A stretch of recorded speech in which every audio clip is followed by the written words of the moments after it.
Benvinguts a un nou capítol del podcast Aigua Clara que fem amb l'Alba Alfagema. Què tal, Alba? Molt bé. I amb Antoni Bassas. Avui amb un títol provocador, l'ha posat l'Alba. Directe, clar. Què els hi passa als homes? Però tu què suposes que els hi passa als homes? Doncs no sé, avui estic aquí per escoltar-te tu i escoltar també una persona experta que a veure si ens desvetlla, perquè mira, pensa que jo ara mateix estic bastant... Saps que Aigua Clara ens serveix una mica allò que diem, no? Comprendre el món per viure millor. Doncs a mi, no entendre massa què els hi passa als homes m'està donant mala vida. Ja ho entenc bé. Aviam, per acotar una miqueta aquest malestar i per mirar d'entendre què hi ha darrere d'aquesta pregunta, hi ha un parell de dades que ens poden servir bastant. Hi ha una enquesta feta a nivell mundial pel Pew Research Center que diu que el 56% dels homes a tot el planeta reconeixen que els rols de gènere tradicionals ja no són sostenibles. 56%. Malgrat això, només el 25% manifesta estar disposat a reconfigurar completament la seva identitat de gènere, mentre que molts altres homes es resisteixen al canvi per por a perdre els seus privilegis o a veure's desplaçats. És a dir, que darrere la pregunta que els hi passa als homes hi hauria aquesta realitat conforme els homes entenem que les coses han canviat o que estan canviant o que poden ser d'una altra manera, no com les hem vist tota la vida, però hi ha resistències al canvi.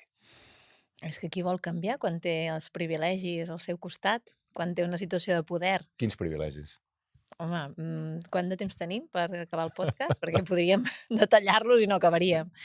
No, avui parlarem d'això, dels privilegis, posarem exemples, però jo crec que és molt important això que fas, això que dius, millor dit, que és posar sobre la taula la consciència de situació. Jo crec que hi ha molta gent que és conscient de que les coses estan canviant, però hi ha una cosa que té molt a veure amb com m'han socialitzat, com em llegeix el món, com jo llegeixo el món, per tant, algú molt profund, val?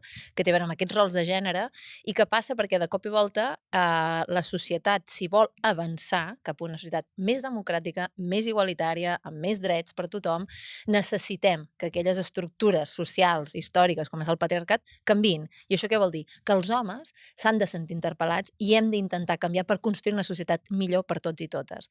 Però clar, aquí es conjuga una societat masclista, en la que t'ha posat a tu al centre, i tot i que molts homes jo sé que estan amb una voluntat i un desig de ser més igualitaris, ja no diria més feministes, i crec que hi ha aquesta voluntat, però crec que hi ha allò que en diem una mica el miratge de la igualtat. Jo crec que molts homes de la societat i fins i tot d'ells mateixos. Jo crec que molts homes pensen que sí, que estan a favor de la igualtat i que són un membre més d'aquesta transformació, però que en les seves pràctiques quotidianes, quan passem de la teoria a la pràctica, aquí perdem bous i esquelles. I també ens passa com a societat. Jo crec que pensem que hem evolucionat molt, tenim molta norma que ens acompanya, i evidentment que hem evolucionat si miro la vida de la meva àvia i de la meva mare, però, ostres, estem al 2025 i estan passant coses que són inacceptables. Per tant, del que la teoria, de la imatge que tenim com a societat a la realitat, jo crec que hi ha un gran biaix. Quan dius que el 2025 encara passen coses inacceptables, penses especialment en la violència de gènere? Per exemple, amb els assassinats de dones, els feminicidis, que una de cada dues dones digui que ha patit violència masclista al llarg de la seva vida. Estem parlant doncs, de que hi ha uns nivells de desigualtat encara econòmiques, no? La bretxa salarial bestial, tot el que diem de la fatiga d'alguna forma o aquesta sobrecàrrega que tenim moltes dones amb el tema de la cura, de mil temes que podríem obrir en els que jo crec que cal d'una vegada per totes, i jo us ho dic ara que més soc mare d'un nen i d'una nena i que ja he entrat en una certa obsessió amb el tema de les masculinitats, de que aquí, nois, ens hem de posar les piles i hem de començar a caminar, no sé si caminar o a córrer, perquè anem molt tard i això està generant molt de dolor, moltes desigualtats i un món que és insostenible de viure, sobretot per les dones. Ja que has tingut la generositat de parlar un moment de la teva situació personal, tu creus que tots els comportaments normalment atribuïts als homes en les seves masculinitats habituals i, per tant, segurament tòxiques o inconvenients, totes són culturals? A veure, jo crec que, evidentment, hi ha una realitat biològica que els homes i les dones som diferents, hi ha unes... I Ho dic fins i perquè tot tu ho estàs a veient a nivell casa, també. cerebral... Sí, sí, no, el fet de... Vull dir, la vida al final m'ha posat la pràctica a casa, un Per això nen i dic, una per nena. això t'ho pregunto. Però és cert que hi ha unes diferències biològiques, vull dir, no hem parlat del cervell, amb altres Episodis, programes, sí, sí. hi han diferències, però el problema és que hi ha molts elements que tenen a veure amb allò après, que el que han fet és transformar la diferència en desigualtat. I ens han dit, és molt millor, tindràs moltes més oportunitats, seràs molt més privilegiat si neixes amb un penis, que és l'únic que ens vull dir, físicament, no? Que no si neixes nena, no? Llavors, amb un cos amb el que, bueno, un cos amb atributs femenins. Llavors, jo crec que aquí tenim un dels grans problemes, perquè ens hem focalitzat molt amb les dones, però necessitem que els homes es sentin interpel·lats, perquè ja us dic, no, o sigui, jo no voldria ni criminalitzar els comportaments dels homes o que tenen a veure amb les masculinitats, que estan bé i que els hauríem de conservar i d'alimentar, però molts elements que són molt, molt, molt destructius, no? Per vosaltres mateixos i sobretot per la relació amb les dones. I aquí és on ens hem de focalitzar i sobretot per allò que dèiem, això no és ni una guerra en contra els homes, ni un intent de dir que els homes no, això és una guerra contra el patriarcat, que és el que ens ha dit que els homes són superiors a les dones. Són els que governen. Són els que tenen el poder. Són els que tenen el poder. Per exemple, si parlem del que ara els hi passa als homes és en relació a un passat o un status quo que ha durat segles, alguns autors parlen, per exemple, que seria propi o natural, diguem-ho així, el natural dels homes, liderar, prendre decisions, no expressar vulnerabilitat, exercir privilegis sense ser-ne conscients. Això de la vulnerabilitat, jo crec que no hi ha cap mascle que no s'hagi sentit dir quan era un criu, els nens no ploren o tu no ploris o ara has de comportar-te com un home i totes aquestes coses. Va per aquí, això? Sí, de fet, jo crec que ara els homes estan en aquest procés, el món ha canviat i per sort doncs, el feminisme s'ha extès més que mai i s'ha canviat la narrativa de qui som com a societat i fins i tot qui podem ser, no? I llavors, en aquest sentit, jo crec que hi ha un estudi molt interessant, que és el de Masculinidades en Transició de la ONU, del 2021, que diu que el 43% dels homes, en contextos occidentals, declara sentir una confusió respecte al seu rol social actual. Per tant, hi ha una confusió, molts homes es senten molt perduts, no? I aquí és on entra un concepte molt interessant que es parla del vertigen de gènere, no? De dir, ostres, és com jo com a home, que m'han anat socialitzant amb unes determinades característiques, m'estan dient que hi ha coses que tenen a veure amb aquesta socialització, per tant, amb mi, que no són bones, que no m'ajuden solament ni a mi, però que sobretot no estan alimentant una societat que valgui la pena ser viscuda, no? Llavors, aquí és on entra aquesta sensació de precipici, de dir, però un moment, què m'estan demanant? Què volen que canviï? I la vulnerabilitat, a tall d'exemple, la vulnerabilitat, per exemple, sentir-te vulnerable, és el que, i això també en parlen algunes autores, és el que et permet viure una vida intensa, viure una vida de veritat, perquè quan tu sents que tot allò és efímer, que es pot acabar, que tu també ets vulnerable, gaudeixes, intentes gaudir molt més al moment. Per tant, la vulnerabilitat és molt bona i a més t'ajuda a entendre els altres, et posa en un lloc de dir, jo avui estic al centre, però demà puc estar al marge com aquesta persona, per tant, què puc fer perquè jo no estigui al centre i l'altre al marge? Però Alba, defineix vulnerabilitat, perquè en principi hem de procurar ser forts psicològicament, a la vida hi ha molt dolor i hi ha moltes adversitats i has de saber-les aguantar i has de... I si tens responsabilitats col·lectives, no? A la teva empresa o a la teva família o el que sigui, definim exactament vulnerabilitat i que no sembli que estem parlant de debilitat.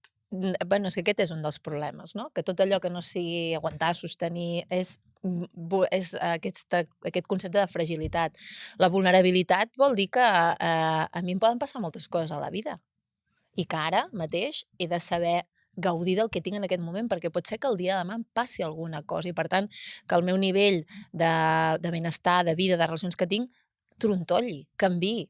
Quan jo em sento que a la meva vida poden passar coses perquè sóc vulnerable, perquè és així, i està bé sentir-me vulnerable. Vols dir que l'educació, perdona, que l'educació prèvia de molts homes és això a un home no li passa, o si li passa ha de reaccionar negant-ho o... Temes de salut mental, per exemple. No, estic perfecta. a mi això no em passaria mai. Jo mai cauria Una depressió. amb una depressió. Jo no sé què, jo sortiré endavant.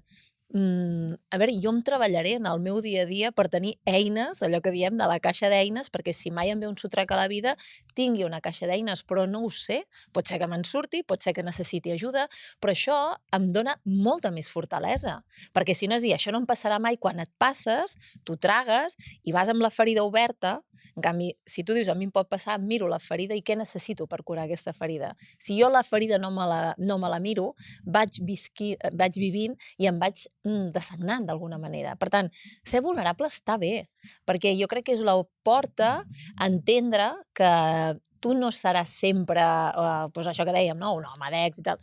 Vull dir, és que poden passar moltes coses. Tu em dius ser vulnerable, jo potser em diria, sigues humà, recorda que ets humà, no? Però quina és una característica de la humanitat? No, la vulnerabilitat. Segur. I és meravellosa, perquè al final ens relacionem des d'algú molt més profund. De dir, com que jo sé que puc patir, també et vull tenir cura, perquè també sé que tu pots patir. I sentir patiment, dolor i expressar-ho ens fa molt més humans. Ja, i si tot això és tan fantàstic, per què sembla que els homes ens costa tant? O ens hi oposem tant? Bueno, perquè clar... Són tan refractaris, diguéssim. Clar, bueno, pensa que la nostra societat està organitzada per posar una sèrie d'elements al centre que té en compte, també abans parlàvem del patriarcat, hi ha tot un altre element que té a veure amb l'individualisme, hi ha tot un altre element ara mateix en la nostra societat aquí, que també ens creu que és el capitalisme, per exemple. Llavors, clar, productivitat, l'individu, l'ego, tot això va en contra del que promulga i proclama el feminisme. O sigui, en una societat en la que et diuen, no, mira, clar, jo a vegades ho penso, i a veure, avui l'expert que vindrà, que també em fa molta il·lusió que avui ens acompanyi, tinc moltes ganes de preguntar-li quin pot ser l'esquer per captar l'atenció dels homes de dir, ei, jo em sumo a això sabent que perdré privilegis. És que va d'això. Llavors, clar, en un món en el que t'estan dient, ei, l'ego, tu tira, individu, pam, t'estan dient, no, intenta fer una reflexió personal, intenta renunciar a determinats privilegis per un bé col·lectiu, perquè saps que a nivell social això ajudarà a que tothom visqui millor. Per tant, t'has de connectar amb quelcom col·lectiu amb el que no ens han educat des de petits. Per tant, no és només carregar-nos el sistema patriarcal, sinó també la teva escala de valors. De dir, ostres, jo m'he d'apartar una mica del centre perquè hi puguin cabre les meves companyes. I això què implica? Doncs que, noi, jo ajudo a les tasques domèstiques, vaig a comprar, digue'm que he d'anar a buscar el nen, no, ja, però és que ara et toca netejar el lavabo. Ostres, esto ya no me gusta tanto, no? És allò, aquelles tasques, no?, que són més complicades. Ja ho entenc. No, és que ara estava pensant, perquè ho has portat al món de la parella i a la convivència domèstica, quan vam fer l'episodi sobre la parella, que tu vas dir que les dones normalment s'havien convertit en les CEO, en les directores generals de cada casa, i després, quan va venir la Raquel Tulleuda, va dir les CEO emocionals també de les cases. Tu creus que aquest és un dèficit clar dels homes? Home, sí, jo crec que els Tant homes... l'organitzatiu com l'emocional? Els homes s'han de reconciliar amb la part emocional i jo crec que heu de parlar molt entre vosaltres. Molt. Teniu unes... Això, aquest és el problema. De què? De futbol? De política? No, de vosaltres. De com us sentiu, de què necessiteu, de quin tipus de relacions voleu construir, de quin amic em podrà abraçar en un moment difícil, de com em puc mostrar vulnerable davant dels meus amics. Si és un bon amic, segur que m'abraçarà en un moment difícil. Sí, però és fàcil trucar com a home, amics, per dir-los estic trencat? No, mai no és fàcil, però jo crec que cada vegada és més freqüent. Sí, no, evidentment. Per això dic que hem evolucionat i anem avançant, però és cert que, per exemple, tenim a veure, hem d'anar una mica... Tenim l'ull posat una mica amb les generacions, per exemple, que els joves, no?, que pugen, i que hi ha alguns estudis que ens diuen que els joves, una part dels nois joves, es senten, no?, que el feminisme, que totes aquestes polítiques d'igualtat que s'han passat de frenada. Ens hem passat de frenada, no?, una mica amb això. Sí. Llavors això és bastant... per mi és una mica allò de dir warning, no? No crec que el problema que estiguin els joves, perquè al final, per mi, els joves, la gent jove, són el fruit del món que els estem deixant les persones adultes. Per tant, focalitzem molt allà i dius, bueno, però mira els homes adults, quins referents tenen? Perquè, clar, tu mires els adults que estan triomfant, podríem parlar ara de política. Sí, sí. El cas de Donald Trump em sembla que és bastant clar, és algú que no concedeix mai la derrota o la victòria, que sempre creu que guanya, que l'única manera de tractar amb un altre és guanyar-lo per 10-0, O sigui, no hi ha compromís possible i que ell és el millor. Milei, Trump, o sigui, podríem anar sumant grans líders que estan d'alguna forma portant el món a uns llocs bastant Però això perillosos. no podríem dir de Meloni o d'Ayuso o d'Orriols? Aquí també hem de tenir en compte que les dones també estem socialitzades amb el patriarcat i moltes dones que hi ha diferents fenòmens, l'abella reina, no? Dones que entren en espais molt masculinitzats i que el que fan és mimetitzar-se per sobreviure. I això està estudiat. Vols dir, dones que han vist que si els homes els hi va bé sent d'aquesta manera, elles copiaran la manera de funcionar Que per dels arribar a homes. determinats espais, és el que les dones, en moltes ocasions el feminisme ho diu, nosaltres no volem aquest poder dels homes. Nosaltres volem un poder per canviar les coses, però aquest poder, aquesta forma de liderar, imposar amb violència, no escoltar l'altre, l'Ayuso, aquestes pràctiques tan violentes que té, o l'Orriols en moltes ocasions, que sembla que té com una desconnexió emocional molt bèstia en molts moments. Jo crec que el feminisme ho deixa molt clar. Nosaltres aquest tipus de poder no és el que volem. El que passa és que això ens porta una mica, em sembla, al terreny de l'utopia, utopia necessària per viure, per creure i per tirar endavant, perquè tu saps perfectament que el poder o l'ocupo jo o l'ocupes tu, però, és a dir, és molt difícil compartir-lo. Això és herència claríssimament d'aquesta educació patriarcal que ens han ofert. O sigui, nosaltres, jo crec que hi ha exemples, hi ha algunes poques societats matriarcals i l'antropologia també ho estudia tot això, i és com ens han fet creure que només hi ha una forma de liderar, per exemple, o una forma de tenir poder. No el podem compartir. Per què no es poden col·lectivitzar les coses? No sé, llavors sí que pot ser que hi hagi un lideratge, però quin tipus de lideratge? Al final l'important és que això no és una guerra entre homes i dones. Això va d'enderrocar un sistema violent que està fent molt de mal a les dones sobretot, però que es genera sobretot en aquestes masculinitats, no? amb les que estem educant els homes, i que per tant pot ser una alliberació per homes i per dones, per construir una societat millor. Ara, passa per fer molta feina. Les dones ho fem perquè ens hi va la vida, perquè ens hi va el nostre benestar, perquè és que patim violències per desigualtats, discriminacions. Però és que els homes hauria d'haver-hi aquesta interpel·lació per aquest bé comú, per aquesta cosa de dir, tio, si jo sóc un membre d'aquesta comunitat, d'aquesta societat, vull que les coses vagin millor. I no em puc sentir bé si sé que el meu gènere està generant dolor en una altra part de la societat. Perdona. No, digues. No, anava a preguntar, a partir del moment que tenim les xifres de violència de gènere que tenim, fins i tot pot semblar inconvenient entrar en segons quins comentaris, però tu no creus també que la construcció social i cultural de la figura de l'home en la societat fa que justament els models d'homes, mascles, hi ha una expressió, els dolentots, no? Los malotes, són els que tenen més èxit i agraden. Bueno, perquè a les dones, em són els que refereixo. es situen en el lloc de... Clar, però és que no podem... O sigui, tant de bo nosaltres, tant de bo a mi no m'haguessin socialitzat amb el patriarcat, perquè jo, que fa molts anys que em dedico a aquests temes, ja ho saps bé, encara me n'adono que tinc un munt de tics masclistes. Tant de bo tenir l'etiqueta de dona em fes, d'haver viscut en un altre món que no fos aquest. Les dones també tenim, evidentment, tots aquests biaixos. El dolentot, aquest que dius, no? Aquest mascle més alfa, que al final són els que acaben tenint poder, els referents en moltes sèries, en pel·lícules, amb influencers, ho estem veient, per exemple, amb aquesta influència allò que parlàvem als joves, són models d'èxit. És molt difícil no sentir-te treta per un model d'èxit que la societat t'està dient, és que això és lo bo. Això és el bo. Llavors, clar, nosaltres, i abans en altres programes n'hem parlat també, de com les dones a partir, i ho estem veient molt, no? Costa trobar companys. Per què? Perquè és que les dones estan fent, i ho estem veient entre les noies joves, per exemple, un viatge introspectiu, de presa de consciència, d'una mica veure què vols a la vida, val? I jo crec que quan mirem a l'altre costat hi ha alguns homes, però pocs.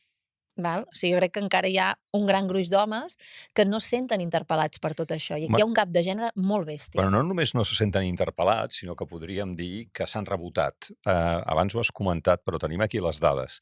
Un informe a nivell mundial de l'any 2023. Homes entre 25 i 40 anys. Gairebé la majoria, 41%, creuen que el feminisme ha anat massa lluny. Si ho portem a Catalunya, un estudi del CEO de l'any 2023, més de la meitat, 54%, d'homes de 16 a 24 anys, per tant hauríem de dir d'homes molt joves o joves a Catalunya, creuen que el feminisme ha anat massa lluny. A nivell espanyol, Centre d'Investigacions Sociològiques, 2023, 44% dels homes opinen que s'ha arribat tan lluny en la promoció de la igualtat de les dones que ara els homes estan sent discriminats. És que això és la resistència normal quan intenten obrir una esquerda en aquell espai de poder que has tingut. D'acord, però jo ara et voldria demanar que fessis autocrítica com a feminista. És a dir, què és el que... Entenent que quan estem canviant una inèrcia o una dinàmica de segles i una qüestió tan profunda i tan estructural, no es poden demanar canvis d'un dia per un altre, no? Però quina autocrítica creus tu que hauria de fer el feminisme per minimitzar, tant com fos possible, els efectes indesitjats de la lluita que vol perseguir? És que jo crec que al final, quanta més resistència hi ha davant d'un canvi de paradigma, davant de que estàs intentant trencar l'estatus quo, vol dir que més estàs avançant. Llavors, totes aquestes reaccions jo les entenc dintre la normalitat. En molts espais l'extrema dreta està tenint un paper clau en tot això.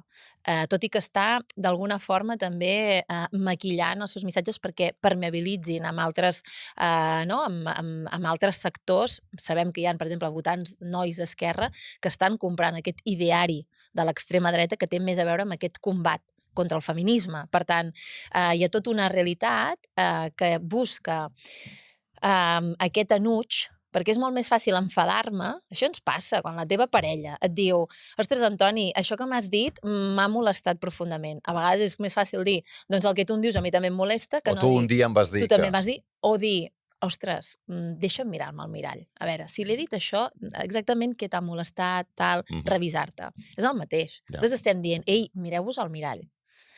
I vosaltres? Que dius, bueno, perdona, vols que t'expliqui tota la història, tota la realitat de les dones que portem a sobre? Llavors és com més fàcil enfadar-nos, no? Llavors, per què? Perquè és el combat del poder. Quin problema tenim aquí? I és que, bueno, que hi ha tot el tema de la masclesfera o la manosfera, no? Que és d'alguna forma com l'espai on el patriarcat d'alguna forma s'està reinventant. Estan trobant un patriarcat que cada cop és més atractiu per la gent jove, i això també és un problema, perquè són molt més efectius, val? Perquè pensa que com que ens eduquen dintre un sistema patriarcal, la nostra part, fins i tot més, permet-m'ho dir així, una mica més inconscient, connecta molt més amb aquestes idees patriarcals que no amb de construir.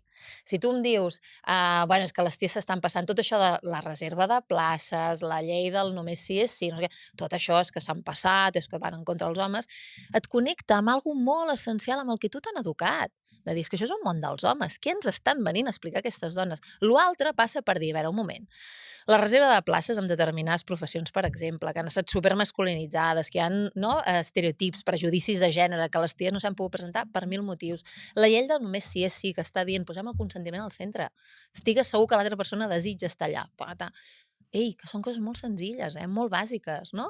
Però aquí implica reflexió, construcció. Llavors, què fa tot aquest muntatge patriarcal avui en dia? Busca missatges curts, clars, directes i molt atractius per alimentar el masclisme. Llavors, jo crec que aquí també hi ha un altre fenomen, i perdona que ho explicaré molt ràpid, que també és la fatiga de gènere. Que aquesta fatiga de gènere, què és això? Que els homes estan una mica, i els joves també t'ho diuen, fins al monyo de sentir parlar de feminisme. Un altre cop, amb el rotllo aquest del feminisme, no? I aquí, i les dones, què ens passa? Que estem fins al monyo d'estar predicant al desert, no? Perquè un altre cop els he d'explicar que això tal.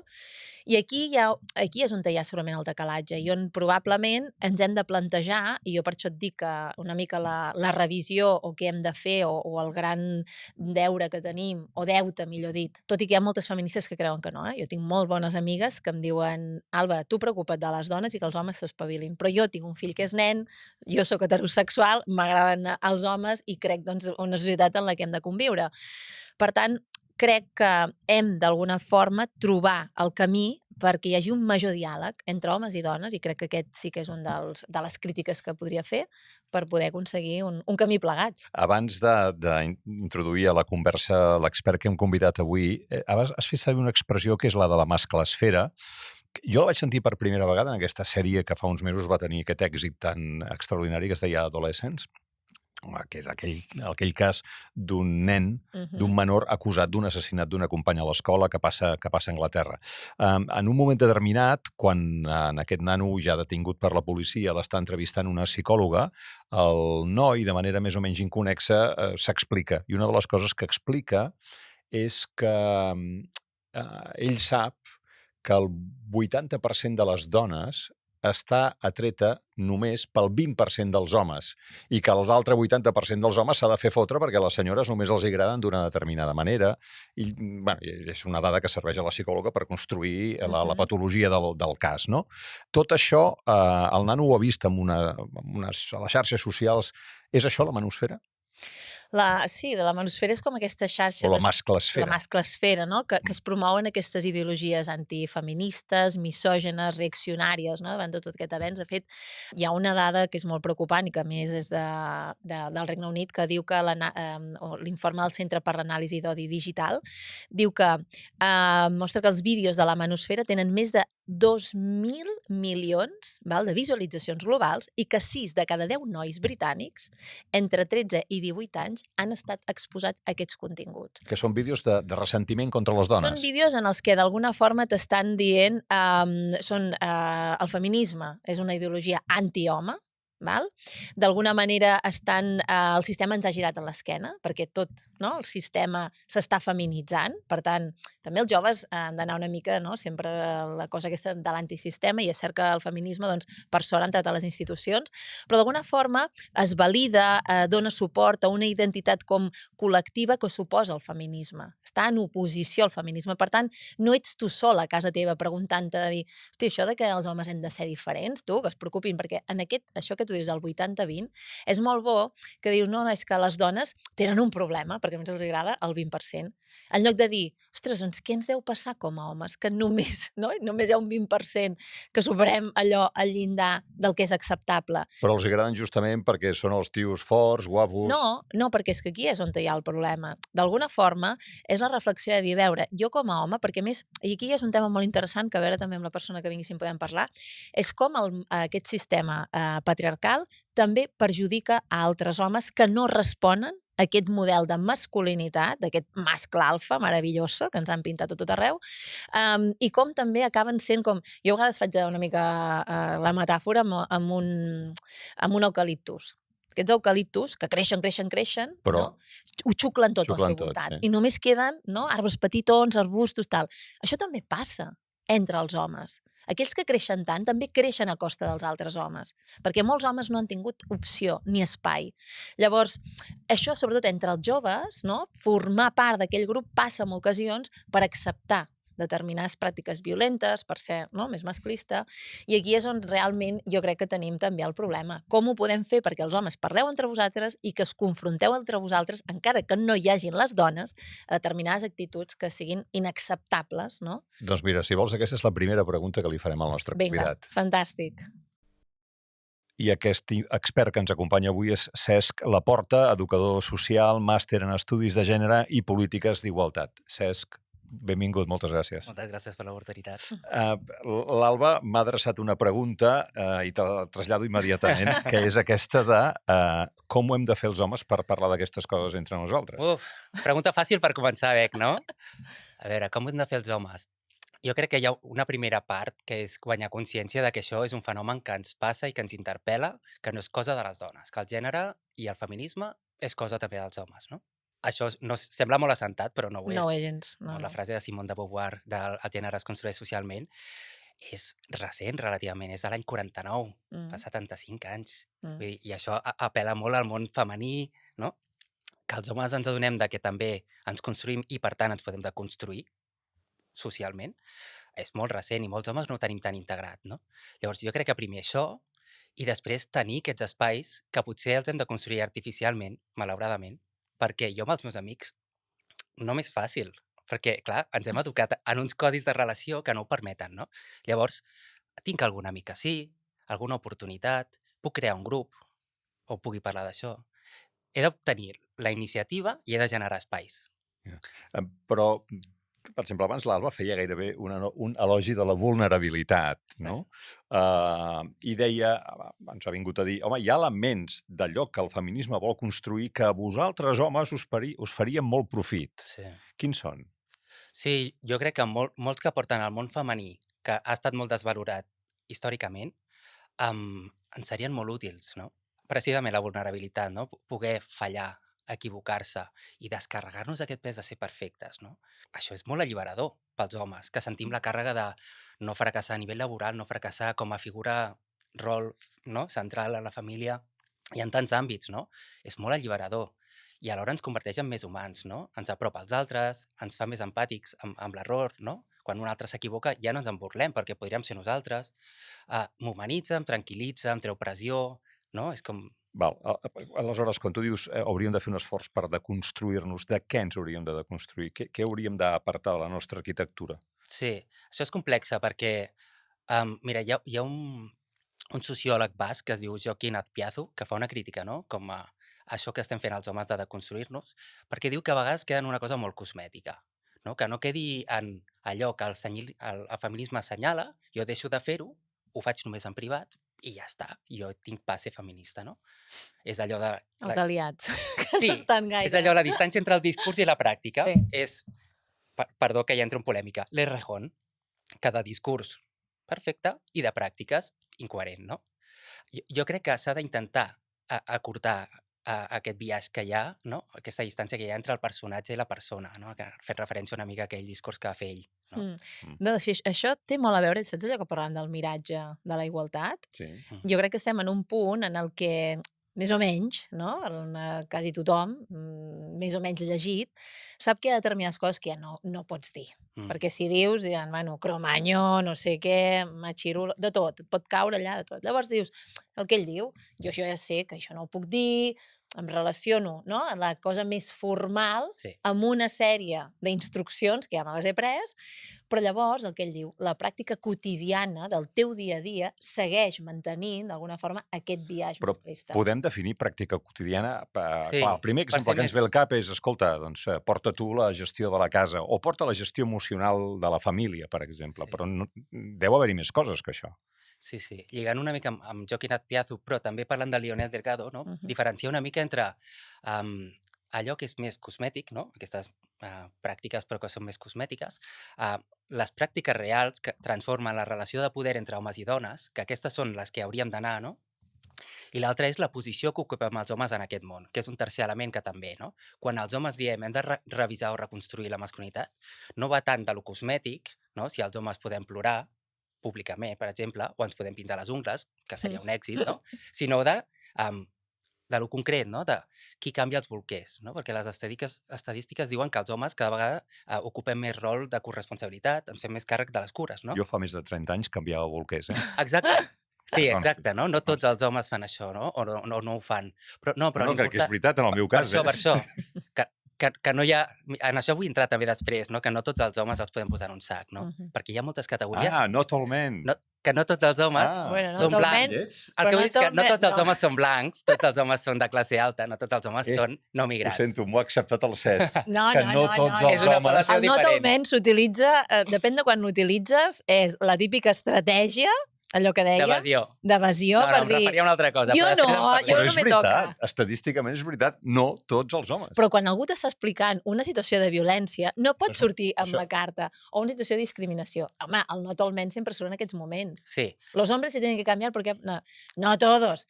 A ver, amb molt de carinyo, però allò que dius, cállate i revísate. sí, el not all men és una reacció a tots els homes som masclistes. Som masclistes, no?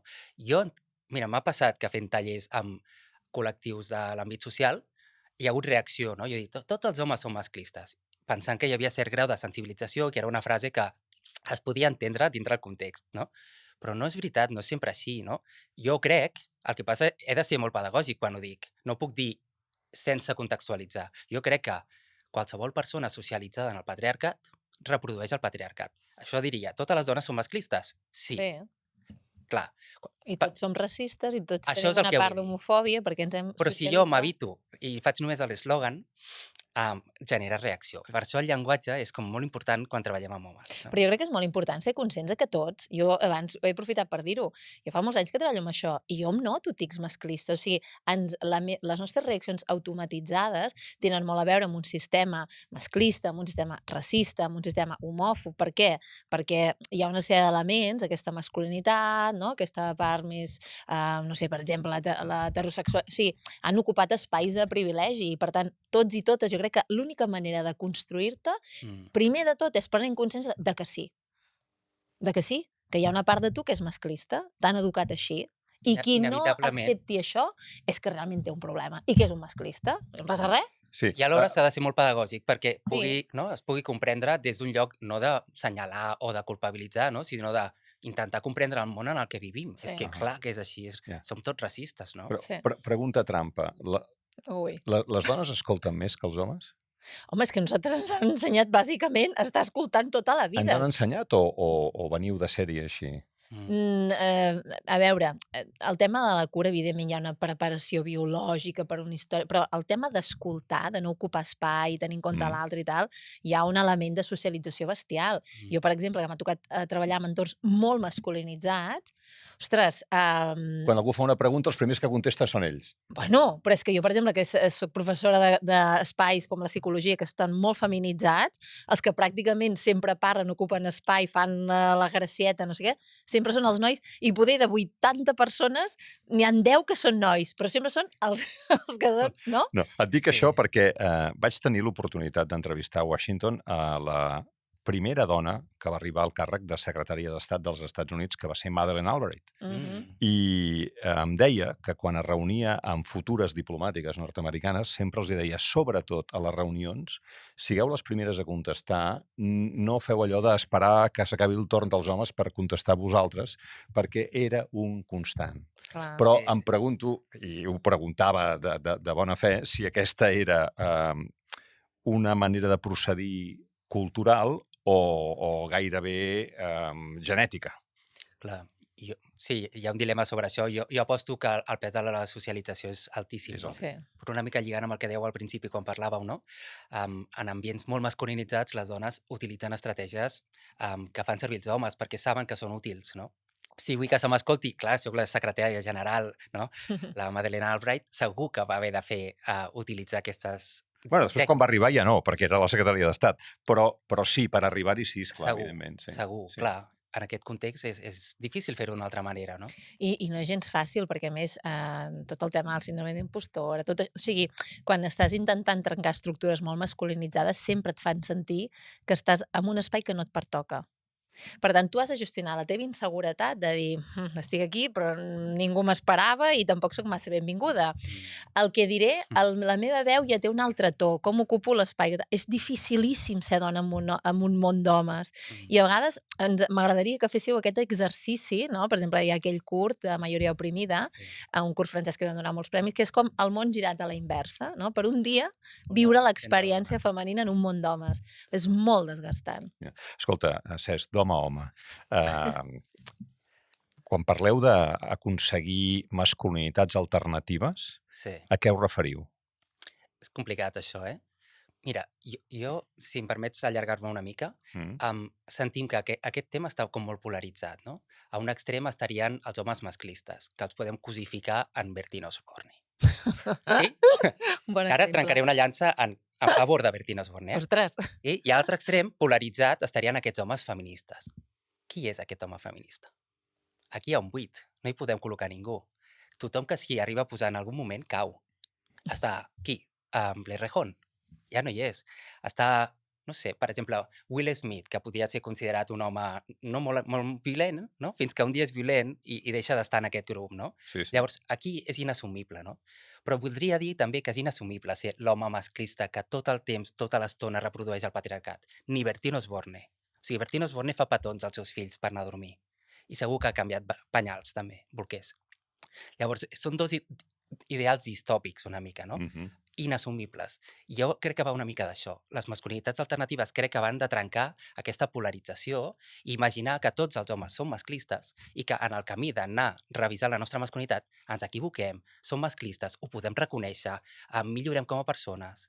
no? És més això, aquest ideal.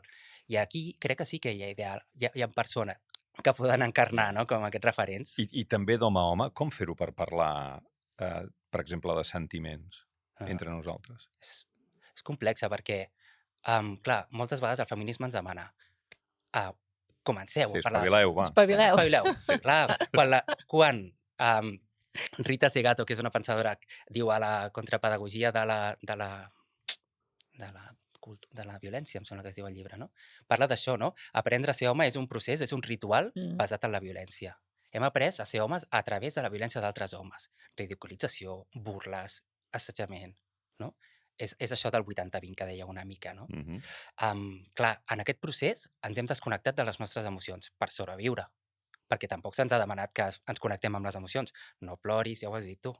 Tot això, com ho tornes a connectar? Els nens no ploren, jo crec que és una frase que tots ens hem sentit a dir alguna vegada a la vida. Una cosa que essencialment s'ha desconnectat per sobreviure des dels 8, 9, 10 anys. És molt difícil.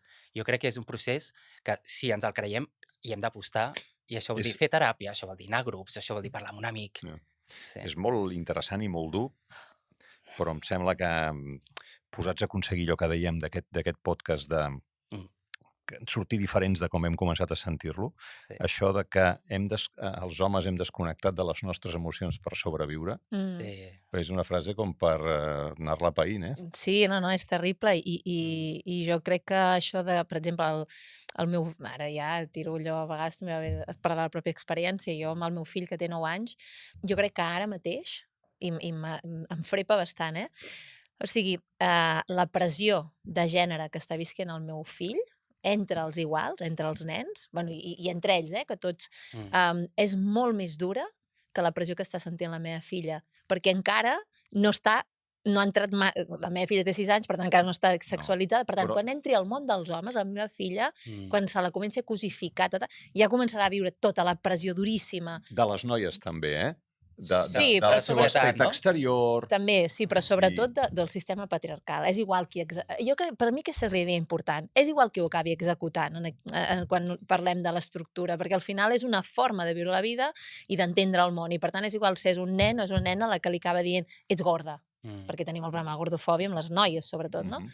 Llavors, aquí hi ha aquest tema. Però deies que el noi... Però el nen, el meu fill, en Llibert, amb 9 anys, jo veig les relacions, qui porta la veu cantant en el grup, què és important i què no, quin joc ocupa, per exemple, el tema del futbol entre ells, els lideratges, i entre els nens com busquen el seu espai, perquè veig que les nenes en aquest moment són una mica més lliures i se'ls hi permet més coses. Després patiran, pobretes, per viure en un món terrible, no?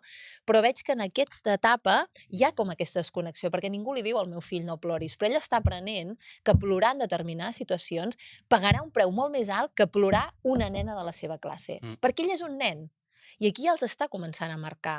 I el veig que s'aguanta en determinats moments, que intenta, no, el futbol no m'agrada, però em poso de porter perquè així estic amb els... Saps què dius, hòstia? No? I encara el tema del pati, com es gestionen els espais... És el que he vist a casa. No, perquè a casa meva no ens agrada el futbol, per exemple. No el teu fill, els nens. Sí, també. Sí, bueno, a casa, a l'escola, a la tele. Clar, el que aprenen, sí, totalment. Tots els referents van una mica per aquí. I si ells són una mica diferents o tenen, doncs, jo què sé, no? Altres interessos, no sé, per exemple, la música, tal, no està igual de premiat com si t'agrada el futbol, per exemple. Futbol, eres uno de los nuestros, això saps tu. Però, en canvi, jo què sé... Depèn de quin equip sigui, però sí. M'entens? No, però el que m'ha interessat molt, no sé si estàs d'acord, m'imagino que sí, és aquesta idea que a vegades les pressions masclistes no tenen per què ser exercides necessàriament per homes. No, I pensava en aquesta pressió estètica de les adolescents, sobretot a les xarxes, de la fotografia, de que han d'estar ben maquillades o ben pentinades. És un sistema, no?, que et diu que l'èxit, en el cas dels nois, passa per tenir certs cossos, tenir diners, accedir al poder, tenir un cotxe, no? I això és pressió cap als nois. Cap a les noies la pressió és molt més sobre els cossos. No? Però exercida per les mateixes dones. I pels homes, sí. Pels homes, sí, pels homes, sí, esclar, però que a vegades les amigues, no?, de dir... Totalment. Sí, no, i això està bé, aquesta reflexió, però en el fons a vegades també és una mica... A mi em molesta a vegades una mica de dir, bueno, sí, però és que entre les dones també Déu-n'hi-do. Ja, però tranquils, nosaltres entre les dones ja ens parlarem, ja ens discutirem. Oye, mira-te, saps? Llavors, perquè això també, el sistema patriarcal també ha volgut sempre confrontar-nos a les dones, dir-nos una mica allò juego del calamar que diuen, no? Que diuen només en pot quedar una. Aquí només hi ha espai per una. Allà, no? Allò, la lluita de fang, una Vosaltres mica. mateixes. Vinga, allà, i només que sobrevisqui una. Llavors ens ensenyen a dir, teniu molt poc espai, val? I per tant, bueno, vull dir, la que sobrevisqui. Llavors lluiteu entre vosaltres, competiu, quina serà la més guapa, la més intel·ligent.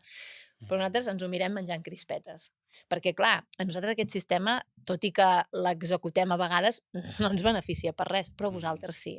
Per tant, està bé, però la responsabilitat, sobretot del manteniment del sistema, també passa molt per als homes. Parlem també... Què anaves a dir, Cesc? Perdona. Puntualitzar una mica això i agafant l'exemple personal, algo que és molt invisibilitzat, que és el que deia al principi, no? De que els homes construïm socialment el gènere. Quan explico la teoria de Badinter, que és molt senzilla, no?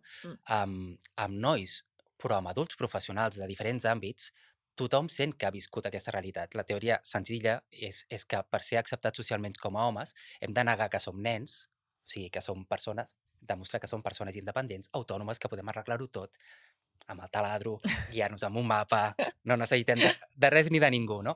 Autonomia absoluta. Que no som dones, no fem res que sigui de l'àmbit femení, ni ballet, ni rosa, ni cures, sí? Ni fem res que sigui considerat homosexual. Abraçar-nos, mostrar-nos afecte, inclús donar-nos la mà, sí, no? Renunciar a la possibilitat d'estimar-nos entre els homes que no sigui sexoafectivament. Quan explico això, que això genera com un triangle en el que viuen i a la que algú surt d'aquesta línia i té ploma, ja és assenyalat i li diuen homosexual, o quan algú fa una cosa infantil com riure massa aviat o plorar per qualsevol cosa, ja li diuen niñato, no? I aquest codi aquesta dinàmica, no? D'assenyalar tot el que surt d'això és la pressió aquesta que rebem els homes, no? I que l'hem rebut els homes adults també, quan hem estat socialitzats a escoles i instituts, no? Sí. És un patró que no ha canviat al llarg del temps, no? I és interessant perquè es construeix la masculinitat a partir de negar altres coses, i jo crec que molts homes que reflexionen i busquen aquest procés de deconstrucció és perquè han tingut aquest tipus d'experiències. Perquè en algun moment els ha baixat alguna clatellada per alguna cosa i llavors es senten incòmodes amb aquest sistema, perquè els anomenats, podríem així una mica, els mascles alfa, els guanyadors, que estan en el centre, competició, vull dir, perquè s'han de revisar, de què? Però si tu de jove va passar no sé què o tal, o l'experiència que molts homes, a mi també em sap una mica de greu, però bueno. No, és que jo sóc pare, i he tingut unes nenes i ara me n'adono que és, hòstia, vale, però tant de bo fos per la pròpia experiència de mirar el que passa amb les dones al teu voltant. Com va dir que ell, jo tinc germanes, no? Sí. Aquestes coses. No, una mica per anar acabant, m'agradaria parlar també de masclisme i sexualitat i la pornografia com a fonament de la sexualitat masculina i dels rols, també en la intimitat, quan es tanca la porta. Tan disruptiva i tan profunda és la influència de la pornografia en aquests moments en la educació sexual dels nois i les noies? Moltíssim. Els últims informes, jo crec, no sé si l'últim de la Jaume Bofill o altres, no? Diuen que l'edat d'iniciació del consum de pornografia és als 9-10. 9-10 anys, l'iniciació. I el consum és molt majoritari en edats de 12-13 anys, majoritari. Llavors, jo l'altre dia vaig anar a fer un taller al meu propi institut, a la meva aula que jo havia anat a fer l'ESO, a parlar de pornografia i de la sexualitat, no? I estava parlant de sexualitat i m'estava estalviant la pornografia, no? I pensava, ostres, totes les societats representen culturalment la sexualitat. La nostra, la pornografia, ocupa un lloc molt gran. No puc estar fent veure que això no està passant i creure que han après la sexualitat de converses que tenen amb els seus pares. No és veritat, no les estan tenint. O de sèries. Les sèries representen un tipus de sexualitat també, no? Però no llegeixen literatura eròtica, veuen pornografia. Però en parlen molt a classe, més que mai, no? Sí. Amb els professors i amb tallers que els hi fan educadors socials com tu, no? Sí, és una mica com els influenciadors de les xarxes, no? En poden parlar molt a l'aula, però què tenen? 3 hores a l'any, potser. Les xarxes són 3 hores al dia. A part que el de les xarxes és més enrotllat que l'educador social, que no deixa de ser el que el sistema els hi ha posat allà, no? Clar, podem parlar molt de sexe, per exemple, amb els seus pares, però la capacitat que té la pornografia de generar un imaginari de què és la sexualitat, què és el que ells volen, aquesta resposta, només ho té la pornografia. I si la pornografia no la miren críticament, no? Veient que reprodueix violències, que hi ha dominació, que hi ha la iniciativa només de l'home, no? Només el plaer de l'home està al centre, llavors tenim un problema, perquè és una cosa molt més automàtica, no és reflexiva, no? I després hi ha el mandat que intenten reproduir. Els homes pensen que a les dones els agrada allò, el 80-20. Els homes pensen que només els agrada allò a les dones, no? I això acaba creant una performació de la masculinitat que és tòxica. Com a primera conclusió, bueno, això va per llarg, no?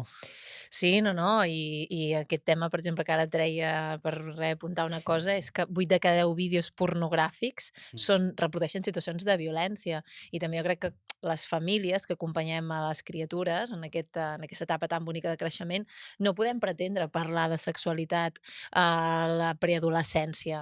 Ja anem tard. O sigui, és com allò de dir, hem de començar a parlar de tota aquesta realitat sexoafectiva des de ben petits. O sigui, sabem que hi ha països com Finlàndia que des d'ahir 3 comencen a parlar sobre els afectes, sobre el desig, sobre els nostres cossos, i llavors el que no pot ser és, bueno, fills, vosaltres veieu porno? Com mai a la teva vida has tingut una conversa amb ells de sexualitat. No? O sigui, dius, no, el meu fill, perquè això, les dades, 9, 10 o 8, i llavors, perquè el teu fill, no, el meu fill no, això no, aquestes dades no sé d'on deuen ser, però el meu fill no. Dius, a veure, senyora, senyor, tothom que sàpiga que el porno els busca. Per tant, busca als nostres fills i filles, i com que tenim aquest sistema tan lamentable que els hi arriba qualsevol cosa, els hem de donar eines perquè, com molt bé deia el Cesc, tinguin la mirada crítica de dir, jo sempre els dic al meu fill, dic, a veure, dic, és que el porno, dic, que el Superman no existeix, no creus que voli? Però això que veus en el porno tampoc és veritat. Sí, és així. És que els hem de dir, perquè si no es pensaran que allò que estan veient és normal. Sí. Ja deia jo. Molt bé. Què més, Cesc? Que ens hem deixat alguna cosa important? Jo tinc una superpregunta, Home, per fer-li? doncs si és una superpregunta, fem-la ja. Sí. No, a veure, jo com amb aquest procés meu d'estar allà amb el tema de les masculinitats, a veure, per mi és una mica la pedra filosofal de tot plegat. Quin seria l'esquer, o l'am, o no sé com ho hauria de dir, no? La cosa aquella que podem explicar als homes, no? De dir, ei, mireu això. Això és el que podeu aconseguir si renuncieu als vostres privilegis, si us deconstruïu i si feu un pas amb aquest camí al feminisme. Què és? Com els podem, d'alguna forma, seduir, atrapar, convèncer? És una pregunta molt complexa, no? Jo crec que l'estàvem insinuant quan parlàvem d'aquest 80-20, de la frustració dels homes que no encaixen en el model de masculinitat hegemònica, que som la majoria, perquè tots competim, o entrem en la dinàmica de competir per assolir alguna cosa inassumible, que ni Albertí Osborne, no? Tots estem frustrats en no ser l'home que voldríem ser, no? Aquest és una porta d'entrada, no? Com, mira quant dolor t'està provocant això, quanta frustració, mira quants homes t'estan fent mal, no? Potser hi ha una altra forma de ser home, no? I una altra va amb això del not all men, que jo ho deia en un altre sentit, ho deia perquè els homes no són blancs, cis, hetero, no? Moltes vegades el buit aquest de referents és perquè no imaginem un home blanc cis hetero allà. Però clar, perquè la nostra idea de masculinitat és aquesta. Però es pot ser home negre. Hi ha referents d'homes, de masculinitats negres. Penso en Roy Gallant, que és un home homosexual. Per què no el col·loquem en un lloc de referent de la masculinitat? Perquè és homosexual i surt d'una de les línies. No? Per què el Miquel Missé, que és un sociòleg també que parla molt de temes de masculinitat, que és trans, un home trans, no el col·loquem com a referent de la masculinitat, no? Jo crec que això, homes que han estat interseccionats per altres eixos, homes que han migrat, la migració és una porta d'entrada a parlar de la masculinitat, perquè és d'un eix, ells estan al costat de l'opressió, no en el costat del privilegi. En el gènere estàs en el costat del privilegi, ets home, però, per exemple, a l'origen, a l'orientació sexual, a la classe, si has estat en el costat de l'opressió, entens perfectament què és estar oprimit. Pots connectar amb el que significa per una dona estar oprimida en el patriarcat. I aquesta és una mica un potencial d'entrada. Per tant, seria més fàcil treballar amb homes que han viscut experiències d'opressió que no amb homes que normalment els ha vingut tot de cara i que són els que normalment acaben ocupant els espais de poder. Sí. Per tant, com ho fem amb aquests? Amb aquests, Sí, és molt complexa. Jo crec que això acabarà sent la minoria que caurà pel seu propi pes. És el que dius. No es va aconseguir la jornada de 8 hores demanant-la, no? I si hi ha reacció és perquè hi ha una part minoritària que s'incomoda molt. No?